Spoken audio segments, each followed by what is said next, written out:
নামাজ পড়তেছে নামাজ পড়তেছে ইয়া ওই জায়গায় দিলে কি জিনিসপাতি যা লুট করছে আপনারা বাঁচাইছে আর বাকি সব লুট করছে সরকারি জিনিস লুট করছে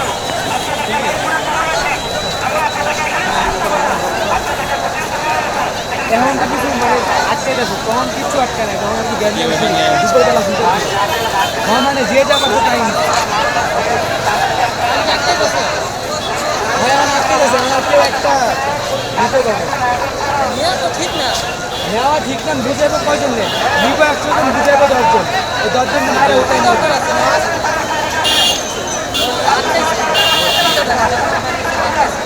এই রাস্তার ভাঙচুরটা করলে শুধু শুধু ঠিক আছে সরকারি জিনিস চুরি করার কোনো দরকারই আছে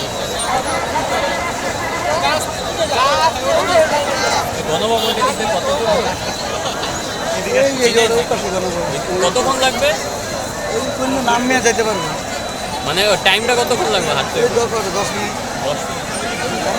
কি করবো ওটা ভাঙে তুলে শেষ করে ফেলেছে ওটাতে কিচ্ছু নেই অস্তিত্ব নেই একটা বেশি না বেশি সবগুলা শেষ ও দেখছি এসি রিক্সা করে নিয়ে যেতেছে আরে মানুষ গণ উত্তর নিলে এমনই হয় কিছু করার নেই যারা আটকে দেবো আটকে দেবো যারা না আটকে দেবো ওরা সব আওয়ামী লীগ সরকারের এখন ছাত্র হবো আওয়ামী লীগ নাই পোল্ট্রি নিয়ে লিখছে সবাই মিশা গেছে মিশা গেছে বিশ্বাস গেছে গা কি কম নাই মানে কি এখন সবাই কালেমা পড়বো কত মানুষ আছে বিরোধিতা করছে হাজার হাজার হাজার হাজার মানুষ আছে ইউটিউবার গুলা কই আওয়ামী লীগের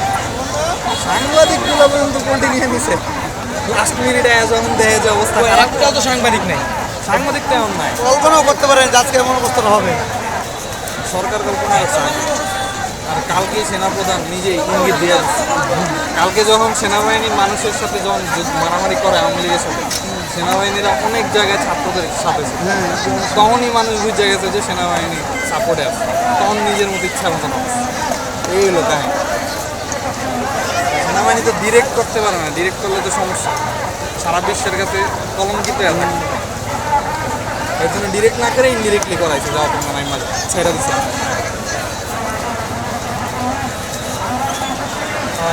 তাহলে ভাই আর নাই ক্ষমতায় না পালাইছে না ইন্ডিয়া গেছে আর আইব না তো ক্ষমতায় না পালাইছে একদম হেলিকপ্টার নিয়ে পালাই গেছে রাজা পাক্ষের মতো পালাইছে ওদিকে